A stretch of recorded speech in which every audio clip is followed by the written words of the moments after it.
Torture করে।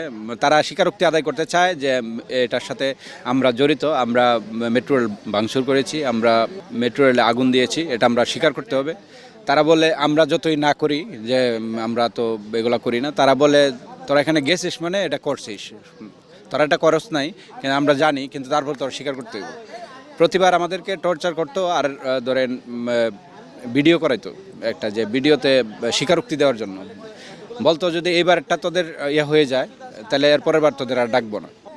রাতে নিয়ে যেখানে রাখছে সেখান থেকে বের করার সময় আমাদেরকে হ্যান্ডকাপ লাগাইতো 2 হাতে পিছন দিক দিয়ে, তারপরে আপনার প্রথম গামছা দিয়ে চোখ বাঁধতো, বাঁধার পর তারপরে আপনার এটার উপরে এই যে ফাঁসি দেওয়ার সময় যে একটা কালো টুপির মতো লাগায় এটা লাগাইতো, লাগিয়ে তারপরে পিছনে ঠেলে ঠেলে নিয়ে যেত আর কি, যে ছল আপনি কোন দিকে যাইতেছেন বা কোথায় নিয়ে যাইতেছে দেখার কোনো সুযোগ নাই।